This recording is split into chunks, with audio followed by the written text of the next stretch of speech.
तो operation of set में हम लोगों ने यूनियन को पढ़ लिया था और बहुत अच्छे से पढ़ लिया था, समझ भी लिया था, जान लिया था क्या होता है यूनियन, क्या होती है उसकी प्रॉपर्टीज, ये हर एक बात को हम लोगों ने आप लोगों को समझाया था एंड आई होप आपको समझ में भी आया होगा, एग्जाम्पल्स लिए थे।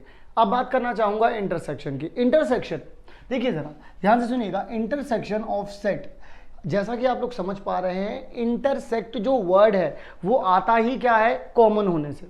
इंटरसेक्शन जो वर्ड आ रहा है यहाँ पे, ये जो चीज़ निकल करके आ रही है, इसका मतलब ही क्या आ रहा है यहाँ पर कि ये कुछ कॉमन होने की बात कर रहा है। कॉमन होने का मतलब क्या है, जैसे मान लीजिए एक एग्जाम्पल के तौर पर दो लाइन्स हैं, ये एक लाइन है, ये दूसरी लाइन है, ये दोनों की दोनों लाइनें इंटरसेक्ट कर रही हैं कि नहीं कर रही हैं, एवरीवन बात को मानेंगे। और कहाँ पर कर रही हैं, इस वाले पॉइंट पर कर रही हैं, और जिस वाले पॉइंट पर कर रही हैं ये वाला पॉइंट क्या है बच्चों, कॉमन पॉइंट है। ये एक्चुअल में क्या है, ये एक्चुअल में है common point.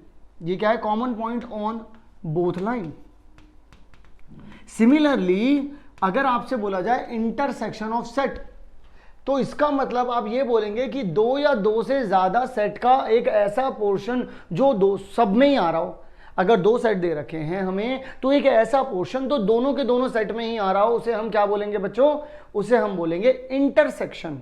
Again intersection of set, है ना। जैसा कि आप लोग यहां पर देख पा रहे हैं, जैसा कि आप लोग यहाँ पर बच्चों बड़े ही आराम से तसल्ली से इन चीज़ों को जो है यहाँ पर समझ पा रहे हैं और देख पा रहे हैं।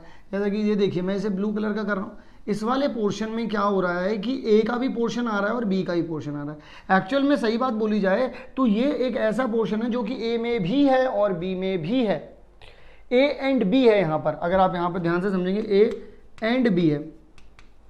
अगर हम लोग बात कर रहे हैं यूनियन वाले की, अगर हम लोग बात करते हैं, जैसे मैंने यहाँ पर एक वर्ड का यूज़ किया एंड का, क्योंकि यहाँ पर ए के एलिमेंट भी मिल रहे हैं और बी के एलिमेंट भी मिल रहे हैं। लेकिन अगर आपसे बात करता कोई, अगर आप ये बोल देते ए यूनियन बी बोल देते, मान लो थोड़ी देर के, अगर आप ए यूनियन बी बोल देते, तब उस सिचुएशन में क्या मानते हैं आप यहाँ पर बोलते हैं कि ए और बी का यूज़ होता है। अब बहुत सारे लोग याद करवाते हैं कि भाई आप और जब लिखा हुआ है तो यूनियन बोल देना, और जब एंड लिखा हुआ है तो इसका मतलब है कि आप इंटरसेक्शन बोल देना। लेकिन आप लोग इसके मतलब को भी समझ लो। इंटरसेक्शन जब कभी भी आपसे बात की जा रही है तो थोड़ा सा सोचो, इंटरसेक्शन, इंटरसेक्शन यानी कि ये वाला पॉइंट, अच्छा इस वाले इतनी वाली जगह पर जितने भी एलिमेंट मिल रहे हैं वो वाले एलिमेंट तो ए में भी हैं और इसी के साथ साथ बी में भी हैं, कंपल्सरी है ये, इसमें भी है और इसमें भी है। लेकिन बच्चों अगर आप ए यूनियन बी की बात करते हैं तो ए यूनियन बी क्या कहता है, ए यूनियन बी कहता है कि यहाँ पर दो सेट हैं और ए यूनियन बी का मतलब तो ये सारे के सारे ही आ गए। अब किसको पता कि आप कौन सी जगह पर खड़े हो, भाई क्या पता आप इस वाली जगह पर खड़े हो, क्या पता आप इस वाली जगह पर खड़े हो, क्या पता आप इस वाली जगह पर खड़े हो।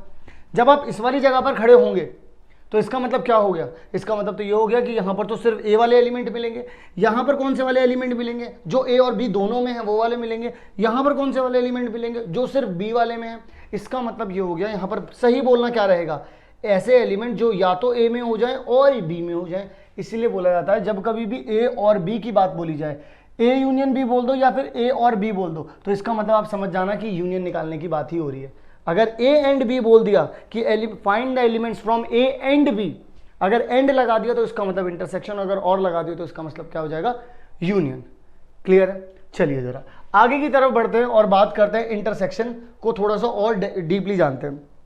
हम लोग को एक सेंस समझ में आया कि इंटरसेक्शन का मतलब क्या हो जाएगा, एक ऐसा पोर्शन जो दोनों के दोनों सेट में आ रहा हो, यानी कि कुछ ऐसे एलिमेंट्स जो दिए हुए सेट में, दोनों सेट में हो, दो या दो से ज्यादा सेट में हो। ठीक है, चलो अब अगर ये बात समझ में आई है, अगर ये बात समझ में आई है तो इससे रिलेटेड क्वेश्चन होने भी बनते हैं। भाई देख लो ये वाला जो है इसके क्वेश्चन भी बनते हैं, आओ जरा क्वेश्चंस भी ट्राई करते हैं। सबसे पहले हम लोग यहाँ पर क्वेश्चंस के बारे में जो बात करेंगे, क्योंकि कॉन्सेप्ट छोटा सा है और छोटे से कॉन्सेप्ट को जैसे ही समझो तुरंत के तुरंत अगर उसको डाइजेस्ट कर जाना है, हजम करना है, तो हजम करने के लिए क्या करना पड़ेगा, क्वेश्चन करने पड़ेंगे। क्वेश्चन के लिए क्या करेंगे हम लोग, यहाँ पर देखिए हमारे पास ए दे रखा है, हमें बी दे रखा है, सी दे रखा है, डी भी दे रखा है। अब मुझसे कुछ क्वेश्चन पूछते हैं, वो कहते हैं कि ए इंटरसेक्शन बी बता, सी बता दो। इसका मतलब वो क्या कहना चाह रहे हैं, वो ये कहना चाह रहे हैं कि मुझे ऐसे एलिमेंट्स बताइए जो ए में भी हैं, जो सी में भी हैं। तो इसका मतलब अगर आप मैं ए और सी की बात करूं तो यहाँ पर 11 मुझे कॉमन दिख रहा है, क्या मुझे और कुछ कॉमन दिख रहा है, 13 यहाँ है नहीं, 15 यहाँ है नहीं, यहाँ का ना 3 है, ना 5 है, ना 7 है, ना 9 है। तो इसका मतलब सिर्फ एक ही एलिमेंट आ रहा है। ठीक है, अच्छा वैसे एक एलिमेंट अगर किसी सेट में आता है तो उसे क्या बोलते हैं, उस सेट को क्या बोलते हैं जिसमें एक ही एलिमेंट हो, बिल्कुल सही, इसे बोलते हैं क्या, सिंगलेटन सेट, है ना। पुराना कॉन्सेप्ट भी रिवाइज करवा दिया आप लोगों को। चलिए जरा अगले क्वेश्चन के बारे में बात करते हैं। अगला सवाल क्या कहता है, अगले सवाल में जरा देखिएगा, आपसे कह रहे हैं कि बी इंटरसेक्शन डी बता दो, यानी कि वो एलिमेंट्स बताओ। क्या बताओ, मुझे वो एलिमेंट बताओ जो बी में भी है और डी में भी है। तो बी ये रहा और डी ये रहा। 15 इधर है, 15 नहीं है भाई। क्या 17 है, नहीं है। क्या यहाँ का 7 है, क्या यहाँ का 9 है, क्या यहाँ का 11 है, क्या यहाँ का 13 है, कुछ भी नहीं है भाई। इसका मतलब बी और डी में तो कुछ भी कॉमन नहीं आ रहा। अगर कॉमन नहीं आ रहा तो आप क्या बोलेंगे, एम्प्टी सेट है। क्योंकि भाई अगर कॉमन भी निकाल रहे हो, अगर इंटरसेक्शन भी निकाल रहे हो, तो इंटरसेक्शन भी तो एक अपने आप में सेट हुआ ना, हो गई होगा। तो इसका मतलब ये भी तो एक सेट हुआ। आप इसे चाहे ऐसे लिख दो, चाहे इसे ऐसे लिख दो। जब इंटरसेक्शन निकालते हैं तो सिर्फ एलिमेंट नहीं होता वो, उसे सेट भी बोलते हैं। जैसे अभी मान लो आप लोगों ने पिछला सवाल किया तो इसे भी तो सेट बनाया ना, ठीक है, क्योंकि ये एक्चुअल में इंटरसेक्शन ऑफ सेट है, तो इंटरसेक्शन भी एक क्या निकलेगा, सेट ही निकलेगा। ओके, आगे की तरफ बढ़ते हैं, बात करते हैं सवाल के बारे में। यहां पर पिछले वाले कॉन्सेप्ट से रिलेटेड भी क्वेश्चन आया हुआ है, यूनियन का भी यूज कर रहे हैं। आइए जरा इसे भी देख लेते हैं। जरा वो जो कुछ भी कहें बड़े आराम से हम लोग सॉल्व कर सकते हैं। उन्होंने कहा है कि ए का इंटरसेक्शन निकालना है बी यूनियन सी से। सबसे पहले बोर्ड मास भी यही कहता है, सबसे पहले क्या करना होता है, ब्रैकेट को सॉल्व करना होता है। तो ब्रैकेट को सॉल्व करेंगे तो सबसे पहले क्या पूछा गया है, बी यूनियन सी पूछा गया है। तो बी और सी में क्या कॉमन है, जरा देखिएगा यहाँ पर, बी यूनियन सी निकालना है, तो यानी बी और सी के सारे एलिमेंट लिखने पड़ेंगे भाई यहाँ पर। तो 7, 9, 11 और 13 आ गया। अब इन दोनों में बी और सी करना था ना, तो इन दोनों में 11 और 13 कॉमन थे, तो 11 और 13 को तो लिखूंगा नहीं, तो किसको लिखूंगा मैं यहाँ पर, 15 को लिख दूंगा, बात खत्म हो गई। तो मुझे पता चल गया कि बी यूनियन सी में कितने एलिमेंट्स हैं। अच्छा, अब ए क्या है, ए ये दे रखा है। अब इसमें और इसमें क्या कॉमन आ रहा है, क्योंकि इन दोनों के बीच में क्या निकालना है, इंटरसेक्शन निकालना है। यानी कि A intersection B union C निकालने की बारी अब आ चुकी है। कॉमन क्या आ रहा है, अगर आप लोग ध्यान से देखेंगे तो ए में 7 है, इसमें भी 7 है, ठीक है जी। ए में 7 है, इसमें भी 7 है, 9 है, 9 है, 11 है भाई, 11 है। क्या 13 है ए में, नहीं है। क्या 15 है ए में, नहीं है। तो इसमें और इसमें क्या कॉमन आ रहा है, 7, 9, 11। इसका मतलब आप लोग क्या कह सकते हैं, 7, 9 और 11, बस बात खत्म हो गई यहाँ पर, और कुछ नहीं बचा, बात खत्म, फिनिश, ठीक है ना। तो इसका मतलब हम लोग इस तरीके से कैलकुलेट कर सकते हैं, चाहे वो यूनियन निकालने के लिए बोले, चाहे वो इंटरसेक्शन निकालने के लिए बोले। सिर्फ कॉन्सेप्ट का समझना ही आपके लिए एक इंपॉर्टेंट चीज़ है। यूनियन समझ चुके हो, इंटरसेक्शन समझ चुके हो, आगे के जो कॉन्सेप्ट है वो भी समझ जाओगे, तो बहुत जल्दी से क्वेश्चंस को आराम से सॉल्व कर पाओगे। बाकी अभी थोड़ी देर में हम लोग यहाँ पर वेन डायग्राम में कलरिंग करना जब सीख गए, तो उसके बाद आप समझ लेना कि हर एक चीज़ आ गई आप लोगों को। चलिए ज़रा बात करते हैं अगले सवाल के बारे में। अगला सवाल क्या कहता है हमसे, अगला सवाल अगेन हमसे पूछ रहा है, हमसे कह रहा है कि ए कुछ दे रखा है, बी कुछ दे रखा है, सी कुछ दे रखा है। कहते हैं कि ए का यूनियन बी इंटरसेक्शन सी के साथ निकालिए। ए का यूनियन, पिछले वाले सवाल में थोड़ा सा बस उल्टा था, अब यहाँ बोल रहा है यूनियन, वहाँ बोल रहा था इंटरसेक्शन। तो बी इंटरसेक्शन सी निकालना है। सबसे पहला काम क्या करोगे, इसको सॉल्व करोगे बी इंटरसेक्शन सी निकालने के लिए। तो बी इंटरसेक्शन सी निकालने के लिए यहाँ पर क्या आ जाएगा, बी और सी में देखना पड़ेगा क्या कॉमन है। बी और सी में अगर आप कॉमन देखोगे तो यहाँ पर सिर्फ 4 ही मिल रहा है, तो आप यहाँ पर क्या लिख दोगे, 4 लिख दोगे। इसके बाद क्या करोगे, आपको पता है कि आपको A union B intersection C लिखना पड़ेगा।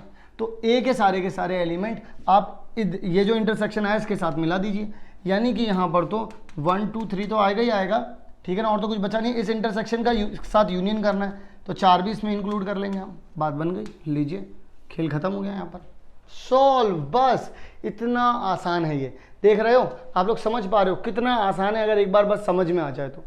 इसलिए समझना इज द ओनली की, ठीक है जी। अब बात करते हैं इसकी प्रॉपर्टीज के बारे में। बेहद ही इंपॉर्टेंट चीज, बहुत ही ज्यादा जरूरी चीज, और वाइवा के लिए, क्वेश्चनिंग के लिए सबसे बढ़िया जगह होती है ये, ठीक है ना। क्योंकि बच्चे क्या करते हैं, यूनियन सीख लेते हैं, इंटरसेक्शन सीख लेते हैं, और भी डिफरेंस भी आने वाला है वो भी सीख लेंगे, लेकिन उनके पीछे की जो प्रॉपर्टीज होती है वो नहीं सीखते वो, और वहीं गलती हो जाती है। लेकिन क्योंकि आप हमसे पढ़ रहे हैं तो हम आपको ज़रूर से सिखाएंगे।